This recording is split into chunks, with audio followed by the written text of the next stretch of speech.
बात हो रही पाकिस्तान क्रिकेट के हवाले से फिटनेस और सेंट्रल कॉन्ट्रैक्ट की, जिस तरह से हमने बात की, थोड़ा सा मैकेनिज्म मैं समझना चाह रहा था, वो क्राइटेरिया बातों में निकल गया। ये जो बात की जा रही है कि ओवरऑल 50% वो है, आपने क्राइटेरिया सेट किया वह सर्टन 60% पाकिस्तान का कर दिया गया, प्लस 30-30 सेकंड के वक्फे से 6 मरतबा 3 रन लेने। ये सारी सूरत हाल जरा व्हाट्सएप से समझने की कोशिश करेंगे। एक आम क्रिकेट फैन जो है वो समझने से कासिर है। व्हाट्सएप ये स्टार्ट से चलता आ रहा है, 30 सेकंड का रेस्ट है, फिर रन लेने, ये कोई खासी मुश्किल चीज़ है या फिर ये अमूमी तौर पर हर बैटर कर लेता है? इसमें स्लाइड चेंजिंग आती रहती है टाइम टू टाइम। ये पहले ये रन 3 जो है ये 3 दफ़ा लिया जाता था ये टेस्ट, और उसमें से जो बेस्ट टाइमिंग होती थी ना वो नोट की जाती थी, लेकिन अब इसको 6 मरतबा कर दिया गया है। तो शायद ज़्यादा इंटेंस करने की कोशिश की गई है, क्योंकि ऊपर वाले अनफिट थे तो नीचे वालों पे सख्ती कर दी गई है। ये बड़ी कमाल की चीज़ है। और फिर इसमें अगेन इसमें मैन टू मैन मार्किंग नहीं है, इसमें इंडिविजुअल प्लान्स नहीं है, इसमें स्पेसिफिक आउटपुट्स नहीं है। सो ये एक बड़ी वेग सी चीज़ है जो कि बेसिक कहने के है।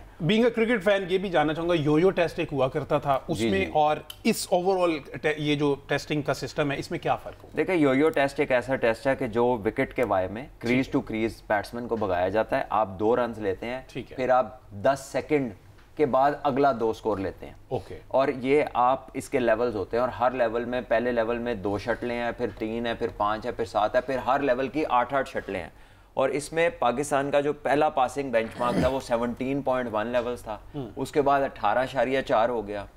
उसमें पाकिस्तान के प्लेयर 22-23 तक भी जाते थे, जो कि दुनिया में चंद लोग जाते हैं, लेकिन that is not complete fitness. Yoyo में तो हमारे लड़के 23-23 तक जाते थे, तो बड़ी हिट मारते हुए पता लगता था नीचे से जमीन ही निकल गई है। तो बात यह है कि आपकी जो फिजिकल स्ट्रेंथ है that doesn't come from yoyo, या इवन ये 3 आपकी फिजिकल स्ट्रेंथ को जाहिर नहीं करता।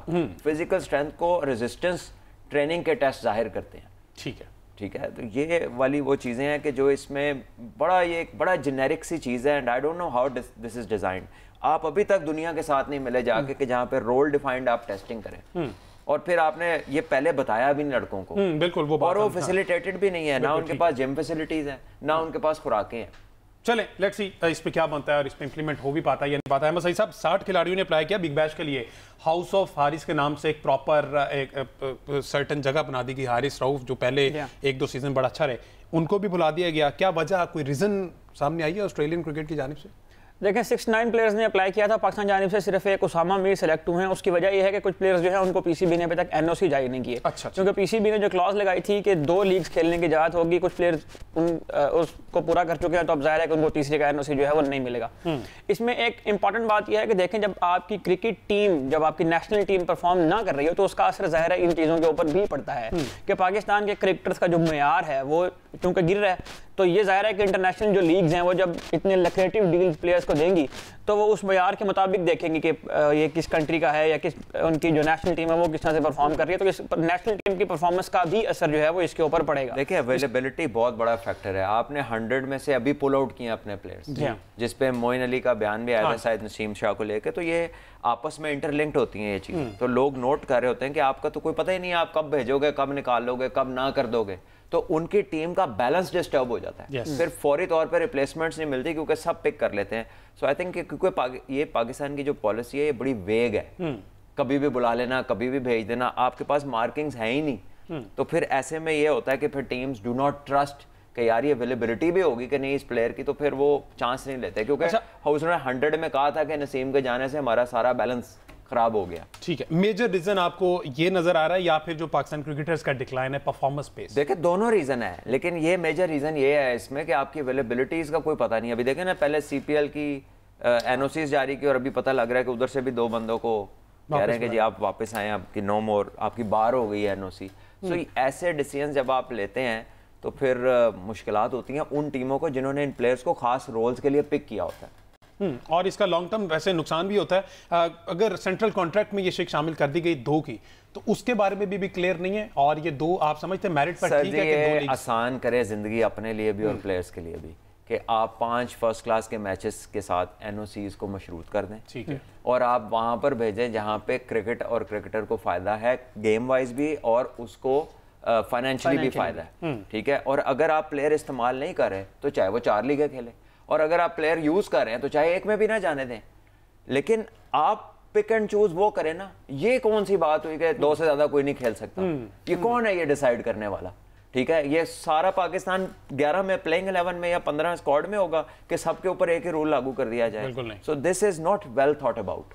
ठीक है, अच्छा जब थोड़ी सी बात कर लीजिए, इंडिया में चूंकि क्रिकेट को लेके बड़ा सीरियस मामला उठ जाते हैं और हर कुछ दिनों बाद जो है युवराज सिंह के वाले साहब जो है वो ऑन स्क्रीन आते हैं और आके कह देते हैं कि जनाब युवराज सिंह अभी भी बहुत क्रिकेट खेल सकता था, लेकिन महेंद्र सिंह धोनी और कपिल देव को बार बार टारगेट करते हैं कि आप लोगों ने मेरे बेटे का करियर तबाह किया।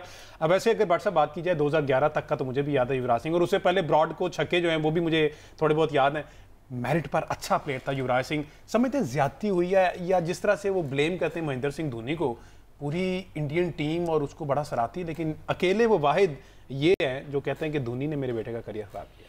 देखिए मुझे ये इस चीज़ का इल्म तो नहीं है कि इंटरनली क्या एग्रीवियंस है, क्या ऐसी चीज़ है जिसकी वजह से वो इतना कह लें कि वो ग्रज में उनके बारे में बात करते हैं, लेकिन दोनों ही ग्रेट प्लेयर्स हैं। एक इंडिया का ग्रेटेस्ट कैप्टन है, दूसरा वाइस कप्तान भी रहा है, और उसकी परफॉर्मेंसेज जिस वर्ल्ड कप को महेंद्र सिंह धोनी के जो क्राउन में जूल है जी वर्ल्ड कप 2011 का, उसका जो मेन हीरो है वो तो युवराज सिंह भी था ना। हर मैच में ऑस्ट्रेलिया वाला क्वार्टर फाइनल उसने जैसे जिताया और बहुत मैचेस में performances the, with the ball against Pakistan semifinal में उसने आके की ब्रेक थ्रूज दिए, तो वो तो की प्लेयर था महेंद्र सिंह धोनी का। और उन दोनों में उस टाइम पे तो कोई ऐसी ऑन कैमरा चीज़ तो नज़र नहीं आती थी कि कोई रिफ्ट है।